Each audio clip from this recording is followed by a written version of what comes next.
We are the Pirates of Sunbright Orphanage, Part 2, by random appellation 468. Heads up! On instinct, I ducked and felt the hiss of air moving past my head. Whack!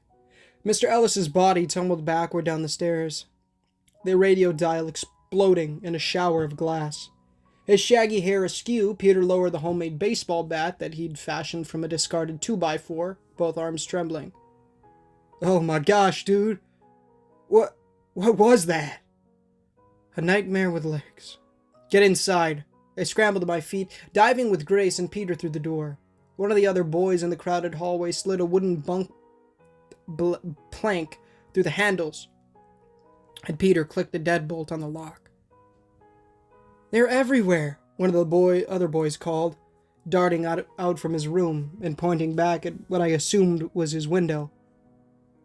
What do we do? Another shrieked, and I caught the clank-clank of little metal legs crawling over the asphalt in the parking lot outside as more music echoed on the humid night air. I ran a set of fingers through my sweaty hair and tried to think.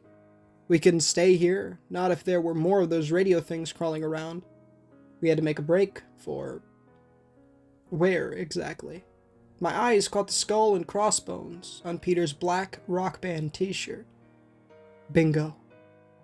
We've got to get to the marina. I weaved through the crowds and pointed for Grace and Peter to follow my lead. Find something to get a window open. If we can get to the ground, we run for the docks. Feet thundered, everyone pushing and shoving to attack the barred windows with a frenzy we'd never had before. Furniture flew, glass shattered, and outside the song floated from multiple speakers, all throughout the darkness. Lollipop, lollipop, ooh, lolly, lolly, lolly, lollipop. They won't break, Grace shouted from down the hall, and the repeated thuds of broken chairs and bedsteads on the metal bars confirmed this. We were trapped, sealed inside, and my pulse roared in my ear. Sammy! Little Taryn darted out of the crowd, a long, heavy object dragging on the floor behind her. Here! I blinked down at the old yellow-handled sledgehammer in the girl's hands. Where did you get that? Her little face tinged red in shame, and Taryn made a sheepish smile. I took it from Mr. Ellis's toolbox when he fixed the window last week. I just wanted to borrow it to smash the roaches in my room. I was gonna put it back, honest. Smiling, I bent down to gently lift the heavy tool from her hands and patted the girl on her head. I know you were, Taryn. Good job. Grace waved her flashlight at me, the fine dark hairs along her face sticking to her skin in a sheen of sweat. Let's go. The fire escape door is this way. As one, the crowd of kids surged down the cramped hallway, the far stairwell door reverberating with bangs as the shuffling husk of Mr. Ellis tried to break through. That eerie song still crawled through the air from every direction, but I could hear gunshots and sirens in the distance. They've reached the townies. Rumors had been swirling for weeks about the goings-on in the surrounding area, about disappearances, soldiers patrolling the roads, and unexplained power blackouts. The caretakers complained of poor internet connectivity and bad cell service for months, but I chalked it up to rural Ohio's poor infrastructure. Even when someone mentioned a wildfire burning down Collinswood, which lay on the southeastern side of Maple Lake some 20 miles away, I hadn't paid much attention. We didn't get out much and had no way of knowing how true any of it was, but with the caretakers gone and the chaos outside, I figured at least some of the stories had to be true. Reaching the red fire escape hatch, I raised my hammer high and brought it down on the old padlock with all my strength. Clank. It snapped, surprising me, and Grace yanked the hatch open, her silver irises peering into the night. Looks clear, she turned to whisper at me, the porcelain flesh in her temple throbbing with a nervous pulse. You go down. I'll stay until the last one gets to you. No way. The thought of leaving without her frightened me more than I would have thought, like cold water on all my adrenaline. Grace and I had always been friends, a team, working together to keep each other safe. I didn't want her to stay up here with that creepy radio monster just on the other side of the hallway doors. But she was right, as usual. Someone had to lead the way, and I could swing the heavy sledgehammer better than she could. Still, I struggled to find an excuse, gripping the hammer tight so she wouldn't see me shaking. Peter should go. I could stay and... And what? Grace made a weak half smile, the banging on the door in the background intensifying. I'm faster than you. I'll be fine. Something in her gaze, the way Grace's silver irises bored into mine, gave me goosebumps in a way I hadn't had them before. I noticed the way her faded green t-shirt clung to her torso, could smell the cheap, orange-scented Orphange soap from her hair. I caught the slight waver of fear in her tone. Her favorite necklace, a genuine shark's tooth on a braided cord, hung down inside her shirt, nestled beside her heart in a way that I was certainly quite jealous of. Beautiful. Like starlight. Just don't wait too long. I coughed and dragged my eyes away from hers, the sudden burst of confusing sensations leaving me flushed. I climbed out into the night, Peter and the others trailing behind me in a precision of whispers, stumbling feet, and muted squeals of terror. Humid air kissed my face, and the metal steps down to the ground creaked under my sneakers. Acidic smoke wafted on the wind, along with the powerful stench of rot. And far below, shadows wriggled in the empty parking lot. My legs felt unwielding, the sledgehammer heavy in my grasp, but I forced myself to take each step closer to the ground with bated breath. Only once my feet touched the smooth asphalt did I breathe something like a sigh of relief. Creak. The echo of metal giving way from the inside of the orphanage made my heart leap, and I looked up in time to see Grace hurtle out the fire escape just behind Taryn. She slammed the door shut behind her and thundered down the steps, screaming at the other kids to go faster. Move, move, move! At the sound of her cry, the night air filled with the patchy static of countless old-fashioned radios baying for our blood. I couldn't see them yet, but many seemed to be right on top of us, just on the other side of the nearby shrubs, waiting for the chance to pounce. Peter, get them to the pier. I pointed the sledgehammer toward the marina. Find something, a boat, a car, anything. I'll be right behind you. Peter charged away in the darkness with the homemade ball bat in his hands, and all the other kids fluttered after him. Crying and panting they went, their legs pumping as fast as they could go down the road to Maple Lake. Grace and Taryn leapt to the ground in record time, but not before metal legs skittered through the dark a few yards away. I spun on my heel and brought the sledgehammer up, stumbling backward from the force of a radio as it lunged for my face. Wires splayed in the air. The dusty speaker screeched a high static falsetto, and both dented antennas scrambled at my hands. My heart rammed into my ribs, and I screamed, involuntarily swinging the hammer to get the bizarre creature off me. Crack! A dark hunk of stone whizzed through the gloom to smash the glowing yellow dial of the radio. Glass scattered over the pavement around my feet, and a slender hand balled up my shirt sleeve to drag me at full run toward the lake. Don't look back! Grace shrieked, and together we fled, little Taryn in her arms, the three of us pursued by dozens of crawling nightmares. It was only a half-mile to the docks, but it felt more like 5. As the shadows leaped at fleeing people, the flames chewed at various homes, gunshots and screams crackling everywhere. The small community around Maple Lake consisted mostly of old people, wealthy retirees and richer out-of-town folk. The kind who came to carol for us at Christmas, rarely adopted anyone. Now they ran in the same streets we did, with the same horrors on their heels, the radios emerging from every nook and cranny to latch onto whoever slowed down. One of the younger boys, Ashton, went down as a radio climbed up his back before I could go back for him. His shrill screech of pain cut out in seconds, replaced by the dull crunch of his skull cracking under unseen force. There came a final, desperate gurgle. Then static. Crazy way he kills me every time. He's like thunder across the sky. They came for the trees, culverts and ditches, swimming like roaches in the dark. More of ours began to fall behind, and though Peter, Grace, and I tried to keep the radios at bay, we couldn't save them all.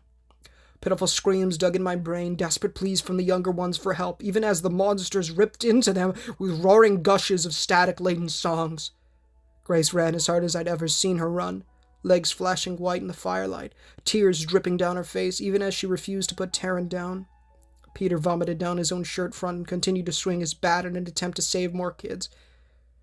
But there were too many of us. Too many to protect.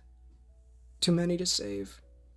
By the time we reached the water's edge, our original group of 43 boys and 38 girls had dropped to 25 and 16 respectively. The rest twitching and staggering after us, their bodies prisoner to the parasites of copper wire and sheet metal. Hey! Peter slowed to a stop on the wooden pier, his breaths deep and heavy with exhaustion. Sam, they're all gone. The moorings, which were normally packed with the trawling, boats, yachts, and small commercial fishing ships of Maple Lake's elite, were all empty. The distant watery horizon filled with lights from the various craft well out of port. Their owners had obviously used the same idea as us, and were safe in the middle of the lake, far out of reach of the monsters. They left us. The caretakers, the retired geezers, the rich dentists, no one cared enough to come for us. They never did. I gasped for air, spun in a circle looking for something, a sign of salvation, a magic bullet, anything to get us to safety. We were all exhausted, Grace especially, and she stared at me with those silver eyes wide in horror that made my gut sink. We were going to die. All of us. All those years fighting, watching, suffering. It would all be for nothing. A tall blur slid into my peripheral vision, and I craned my head to see a shape glide over the water a few piers away. Slowly but surely moving along the docks. Even in the dark, I could make out the puffy white sails, the beautifully stained wooden hull, and the bowsprit jutting out into the night breeze. I'd seen this ship before. The Pelican, from my window during the summer, a replica two-masted schooner meant to be from the Revolutionary War era. I had always admired it. A real sailing ship, complete with working cannons and all, but now it looked even more magnificent because it was close. This way. I charged down the wharf, swatting a few radios aside with my sledgehammer, and others limped along with me, our fatigue weighing us down step by step. Crossing onto the number 3 pier, I gauged the distance to the ship's deck as the vessel slid nearer and decided to take a chance. We gotta jump for it. Let's go. Run as fast as you can. Don't think. Just go. They all hesitated, and Grace shook her head. Sam, they never make it over that gap. It's too far. Somewhere down the boardwalk, a woman wailed in agony, and I swallowed a foul lump of panic in my throat. Looking around, I spotted a thick coil of rope that had been abandoned by one of the mooring posts and snatched it. Peter, tie the other end off. I gritted my teeth and tugged as hard as I could to keep my crude square knot secure around the handle of my sledgehammer. As soon as I say so, start sending them over. Turning, I hefted the hammer over one shoulder and silently hoped it wasn't as far as Grace said. Thunk. It arched through the air until the heavy steel head of the sledgehammer came down on the deck of the Pelican as it slowly drifted by. With no time to lose, I backed up by a few yards and hurled myself forward. For a split second, my brain went into panic mode, empty space passing under my flailing shoes. Wood rushed up at me, and I slammed down onto the deck planks, rolling 3 times before coming to a stop next to the first mast. Oh my gosh, it worked. I scrambled to my feet and dashed to where the sledgehammer lay. Dragging the line to the railing, I wound it around the thick wood several times before tying it in 3 different knots just to be safe. Okay, come on over. Cupping my hands to my mouth, I called back to the pier, even as the rope grew steadily taut. Little ones first. One by one, they shimmied across, though more than a few balked at the scary crawl over the rope, so high above the dark water. But with Grace and Peter pushing them, and the radios not far away, they each clambered onto the deck of the Pelican with relieved sobs and sighs. When Grace crossed over, last once again, I slid my arms under hers and hauled her aboard, taking the moment to hold her close. She turned a shade of pink around her cheekbones that I hadn't seen before, but let slide a small smile. Nice work. Now, how are we getting loose? Whoa! Peter stood from where he knelt behind us. A small wooden trunk bolted to one bulkhead propped open. Check this out! Everyone crowded closer and my eyebrows rose high on my face. Nestled in neat wooden notches were several boarding axes, the kind used in old sailing days to chop away at tangled rigging. in the limbs of enemy combatants. They were shiny and new, sharp to the touch, their oak handles stained a dark reddish hue. More chests near the stern yielded broad cutlasses, pikes, and daggers, all covered in a light sheen of oil for protection.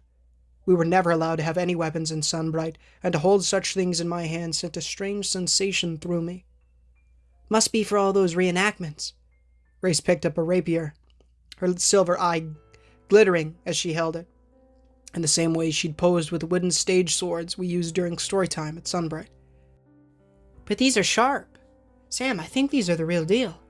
My eyes fell on a particularly beautiful sword, with swirling gold and silver designs on its hilt, and I picked it up, drawing the smooth, oiled blade from its scabbard.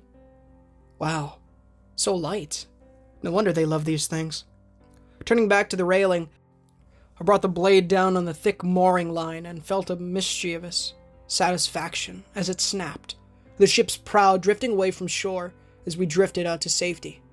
A light breeze caught the partially lowered sails, and we slid over the lapping dark water until the docks grew smaller and smaller behind us. No one spoke, the ship wrapped in silence, save for the distant sirens, screams, and the gentle lapping of the lake against the hull of the Pelican. "We did it," Grace whispered, her tear-stained face awash in happy disbelief. Breathing a long, deep sigh, I realized how much my limbs were shaking and grinned. "Yeah, we sure did." Peter hefted an axe high in the air and tilted back his head with a wild yell. "Let's hear it for Captain Roberts." Smiles flooded every face, the kids cheering, and we all laughed in tortured relief. Grace slid her arms around me again, and I relished the way she giggled in my ear, my heart skipping a beat. Everything jerked to a halt, the cheers vanishing, Grace stiffening in my arms. She pulled back from me, a confused, shocked look on her face. Something wet and hot trickled down over the hand I had at the small of her back, and Grace's knees buckled. No. I caught her, dropped to my knees, my brain flying into complete turmoil. Grace gasped, weakly clutched at my shirt, more crimson dripping down over my jeans and shoes like a waterfall. "Get off my boat!" A hoarse voice growled through the shadows. He stood in the light of an open cabin doorway, with the 12-gauge pump action shotgun in his gnarled hands. The man looked old, likely around his 70s, with white hair and deep wrinkles over his haggard face. He was dressed in the remains of a nice set of pajamas, the kind rich people always wore in movies, with his veiny feet planted bare on the deck. Both watery blue eyes were narrowed at us in suspicion, and a trail of light gray smoke wafted up from the barrel of his gun. "Sam," Grace whispered. I had to look down into her eyes, saw the pain, the fear. She squeezed my hand, her beautiful skin shining like a star in the fading light of the shore fires, silver eyes piercing me to my soul, soft rose-petal lips twitching into a small, shy smile. Grace opened her mouth to say more, and went limp, the light fading from her eyes, her hand relaxing in mine.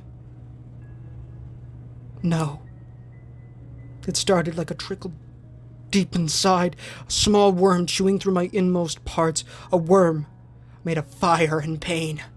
I raised my head and met the old man's eyes, saw his scowl falter as he desperately worked the pump to chamber another shell. No. It built in my chest, a seething, hot cascade of something so potent, so electrifying that my blood seemed to boil inside my veins. Screams clouded my mind, my vision narrowed to a tunnel, and I let Grace slide from my arms. My pulse roared like a primal drumbeat, my breathing sped up, and a worm of fire wriggled into my brain, burst into an avalanche of lava. The old man raised his gun, the front sight level with my chest. Click. He froze, horrified, and I tightened my grip on the cutlass in my right hand.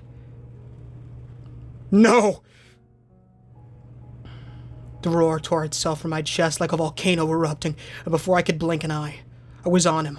More bodies surged around me, steel swinging from every fist, but my vision tinged a deep red so that I only saw my blade. I screamed, shoved others away so that they couldn't steal my swings. I rammed the strip of steel through the old man's flesh over and over again. Copper stung my mouth. I could smell it on my clothes, feel it in my hair. But I kept going.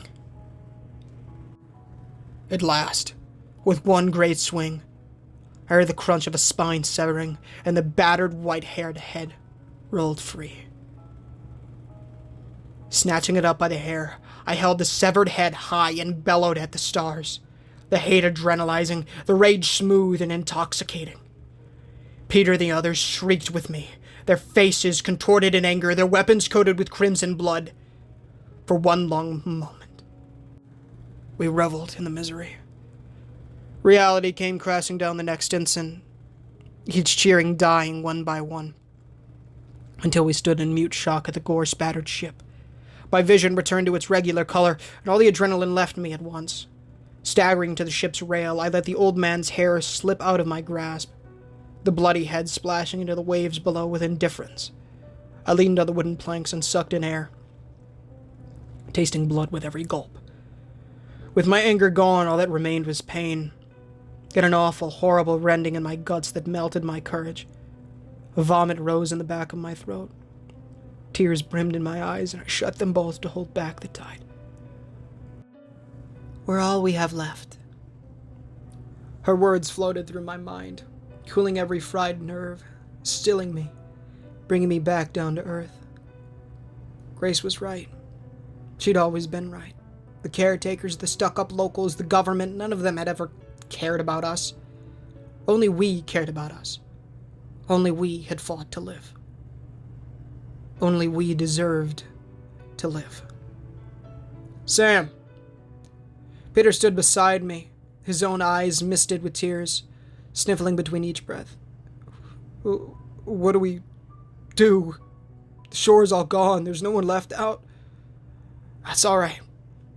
Something in my head realigned, snapped back into place, and when I closed my eyes, I found myself back on that improvised stage in my pirate costume, with Grace beside me, the two of us out on some amazing pretend adventure.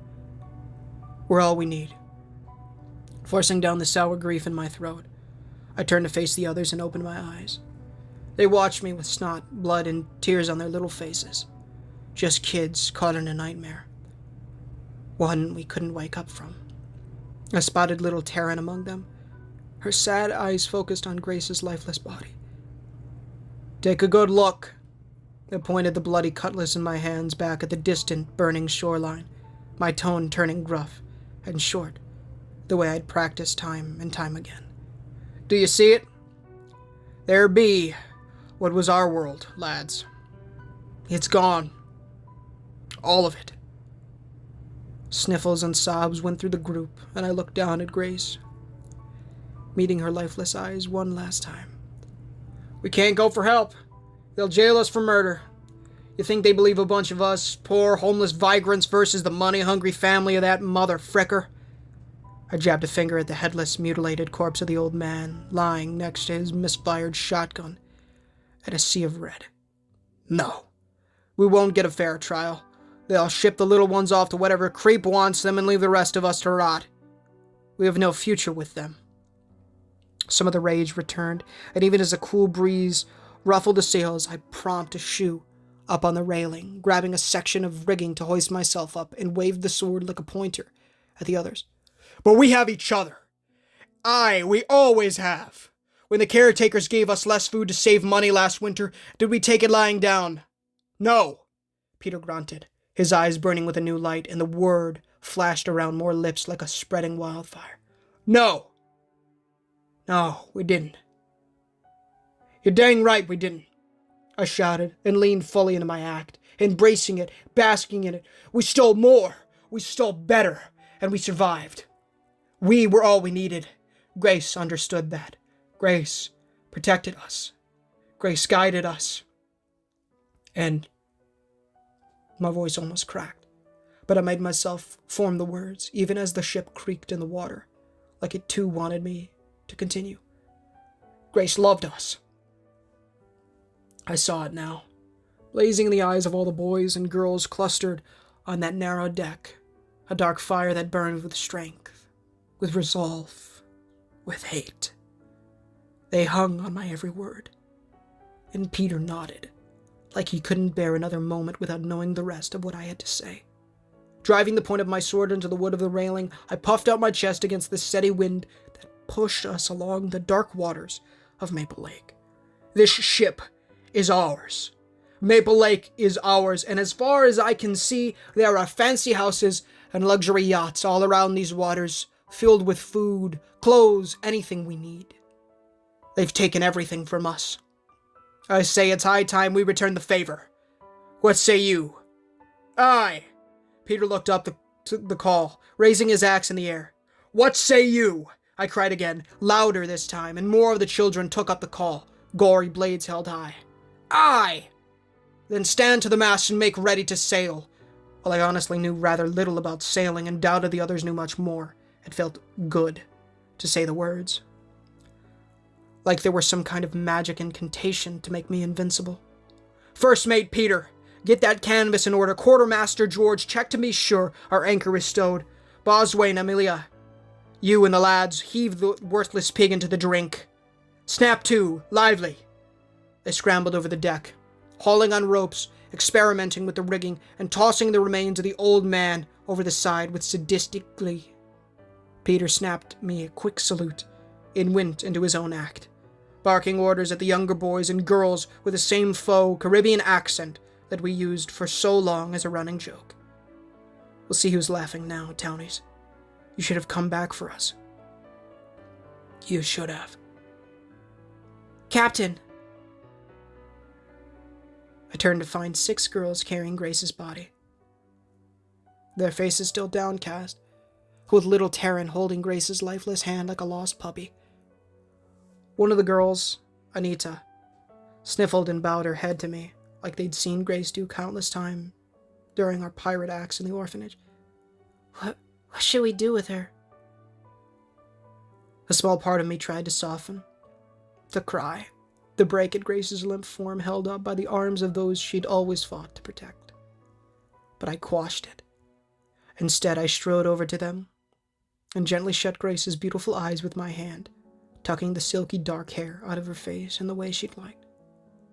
My fingers found the cord of her shark-tooth necklace, and I tugged it free from her limp neck. Take her to the captain's cabin, and wrap her up in whatever blanket or sheet you can find. I coughed, cleared my throat, and did my best to speak somewhat softer for the girls. Make sure she's taken care of, then report to the first mate. We've got sailing to do. Anita blinked rapidly, trying to suppress her own grieving frown, but bowed her head. Aye. They disappeared into the cabin, with little Taryn trailing behind, not so much as uttering a word. Climbing the wooden steps at the rear of the ship, I stood on the quarterdeck, just behind the ship's wheel. The Pelican was alive with activity now, and the crew seemed to be getting the hang of it. Our sails lowered, filling with more wind, and we picked up speed, plowing through the murky waves toward the interior of Maple Lake. A thick fog began to settle over the surface of the water, and the sound of chaos faded behind me. It was a good ship, I decided, but it needed a better name.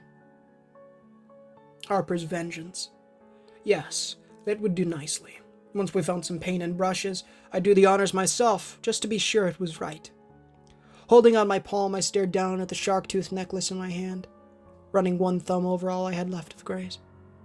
It occurred to me now that I'd never said anything to her about life after Sunbright, about what we would do as adults. I'd always assumed I'd have more time to figure it out. More time to talk with Grace about it. More time to plan our great escape. I would have come back for you. I would have done anything to take you away from that place. To set you free. I would have sold my soul for you, Grace Harper. Sir. Peter walked up and saluted, his axe stuck in his belt loops, now bare-chested as he held out his black rock band shirt with a skull and crossbones on it. We found guns and ammo below decks. I think we should be able to overtake the nearest yacht within the hour. Shall I run up the colors? Our eyes met, and I could see it in his eyes. The same resigned pain. The need for this to be real. For us to be someone new so we could forget, evolve, survive. Peter knew. He'd known every time Grace and I had practiced our swords fights, rehearsed our lines, or debated new story ideas. He'd seen what I had been too blind to see until too late. And now my little friend, my first mate, my brother, was trying to help ease my pain. Slipping Grace's necklace around my neck, I let it hang down beside my aching heart so she would always be close, and took hold of the ship's wheel. Hoist the colors. Sam Roberts is dead. He died the moment Grace Harper took that shotgun blast to the back. My name is Captain Samuel Grapeshot Roberts of the Harper's Vengeance, the fiercest pirate in Barron County, Ohio. This lake is my ocean, and these shores are my land. I will not rest until I find a suitable spot to bury the girl who died in my arms, a girl who deserved nothing less than eternal glory, love, and peace. Until then, I swear, I'll burn her name into the world. One boat, one house, one corpse at a time.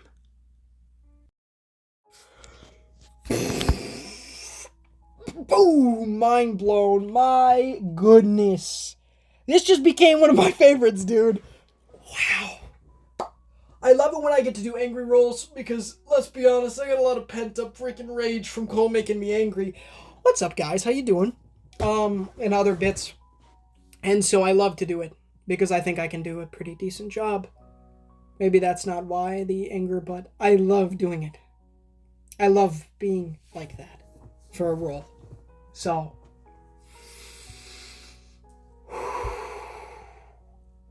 that one was amazing. Random Appellation. My gosh, I hope you're listening to the end because my goodness, brilliant. Brilliant, my friend. Brilliant. Of course, if you haven't done so already, leave a like on the video to get the gospel on people's feeds, as well as help the channel innumerably, and please consider subscribing as we are trying to hit 1,000 subs by the end of the year. It'd be a big blessing for the Lord if you guys did so. Also, of course, read the $1 million question to know why you gotta repent of your sins and trust in the good Lord Jesus Christ with all its own strength. Read the Holy Bible. Excuse me. Read the Holy Bible daily, pray and evangelize people. Make sure to go in the description or the pinned comment. Read the $1 million question. Now, it's on the screen right now. Give it a read if you haven't done so already. Yeah. It's gonna tell you what to do to go to heaven. Amen. Amen. I do want to talk about this story. I don't want to do too long, but I do want to talk about this story. I'm upset Grace died because obviously you guys know I've talked about it before. Huge romantic. I love seeing people, get together, and clearly there was a very awesome romance brewing between Sam and Grace. Captain Sam, that is. Captain Samuel, I should say. Amazing story. I'm interested to see, because I'm assuming, I have no idea, so the next story that we have from Random Appellation is actually his last story. But don't fret, because it's 30 parts long. So we have 30 more stories to continue on with Barron County, and then there's 2 other books after that. So, which is going to be awesome. I don't know, I'm assuming he's writing them right now, but I have no idea. But it is not the end of Barron County quite yet. It is going to be probably a little while before that, but this has been an amazing journey. A truly amazing journey that I can't believe we've finally gotten. The next story that's coming up is a story that I wanted to narrate at the beginning. And I seen, by clicking on, I believe, Beware the Lights That Walk, that the stories were linked. And so I decided to start from Tower Pen Road. And I'm very glad I did. If you guys haven't seen Tower Pen Road, the playlist for Barron County will be at the end of the video on the screen, as well as a video that YouTube thinks you'll enjoy. So go check that out. I hope you enjoy that video, as well as a thing to sub to. I mean, you can, it'll be on screen regardless, but right at the bottom. But yeah, amazing. Truly amazing story. I love you guys. I'm not going to carry on too long. I might stream tonight, we'll see. We are a single trophy away from getting the platinum, and we gotta be blessed to get it. Essentially, we need a backwater swamp offering, and then once we roll that, we have a 50-50, essentially, but the Lord will bless us, of course, to get Pale Rose. And then that's when everything begins. Because once I get into Pale Rose, I not only have to get a very specific generator, which isn't difficult by any means, but if I get a killer that is cracked, or any killer for that matter, right? Depending, like, there's certain killers that are just so good, like Ghostface and Cenobite, that Ghostface sometimes is avoidable to be killed by him. But Cenobite is cracked. I don't know why, he's just nuts. Dredge is really good too. I've actually mained Dredge for a little while. I might make a short of us getting Feast for the Entity because it was a great reaction. I'm very glad that I reacted like that. I was very excited. So maybe we'll get the platinum tonight. Maybe I will decide to just kind of chill for the night and actually start editing more stuff. I'd like to be doing more videos because I know that we can hit 1,000 subs by the end of the year if I start pumping out even more content. I think we can still do it with horror stories, but, you know, it's going to take a little bit of time, you know. YouTube growth can be very quick. It can also be a little bit slower, and I want to do both. I want to grow. I need to grow rapidly, technically. I mean, that's the goal, essentially, is to grow rapidly, but, you know, the Lord will make it happen. I know He will. I know this is what I'm destined to do, and I must do this. I have to. Can't do anything else. The only thing I can see there's 3 things that I can see myself doing, and I can do all of them with this channel. I'd like to make video games, maybe at some point, now that I've realized that you can just download Unreal Engine and make freaking video games. I'd like to write. I've written a little bit of stuff years ago, and it was okay. Contradicted itself though one time. At the beginning I said that I grabbed a bunch of water, and then in the second part I said I had to go back to a store to get water. It was inspired by Tiny Town, just a tad. And it was gonna be like a zombie apocalypse, my kind of zombie apocalypse thing. But I don't know. It was good. It was okay. It was interesting. But yeah. I'm going to end it here, guys. Thank you so much for watching. And then I also, you know, want to... The main thing is be a YouTuber. Be a full-time YouTuber. Be able to, you know, do this. And I know I can do it, you know. We're at 426 subs at the beginning of writing this. I hope this one does incredibly well, because I really, really enjoyed this one. And I hope it does do amazing.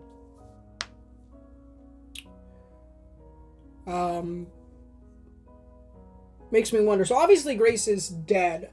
I always wondered, I think his name was Mark from Tower Pin Road.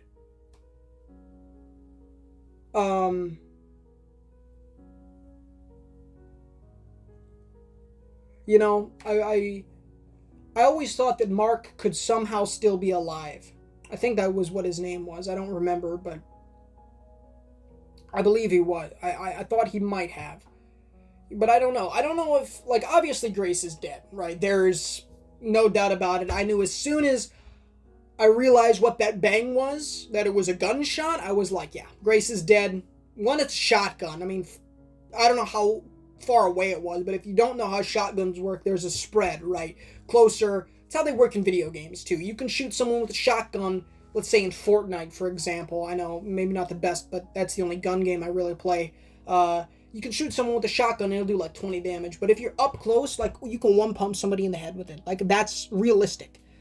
Very realistic. So, you know, I don't think it really matters. It doesn't matter where she, you know, unless she got shot in the shoulders and stuff. They have no medical equipment. They're out in a motherfucking lake with monsters running around. There's obviously not a hospital that they could go to. You know what I'm saying? Not that they could get to in time. You know, she bled out like crazy. You know what I'm saying? So, I mean, that motherfucker got what he, I shoot first, ask questions later. Like, I don't know. I think that guy would have probably, I don't know, did they have weapons?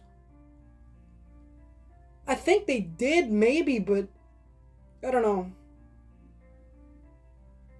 Yeah, see, there's the thing, bro. If you were really scared, your best bet would be to get off that boat because, I don't know. Not worth it. Guy got what he deserved, clearly, because he killed a girl. Killed baby Grace. Don't know why I call her baby, but he killed her. He killed his woman, man. He's gonna go rage mode, just saying. I guess I just want to put this little clip in here. There's a cut in here. I don't know. I was talking about some stuff. I didn't want any of the video, I guess. I don't know. Random thing, but yeah. God bless. See you in the next one. You. This is the cut, by the way. God bless. You.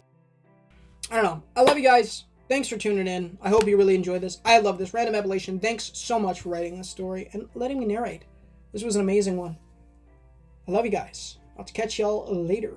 But of course, this is Ninja Gamer. Signing off.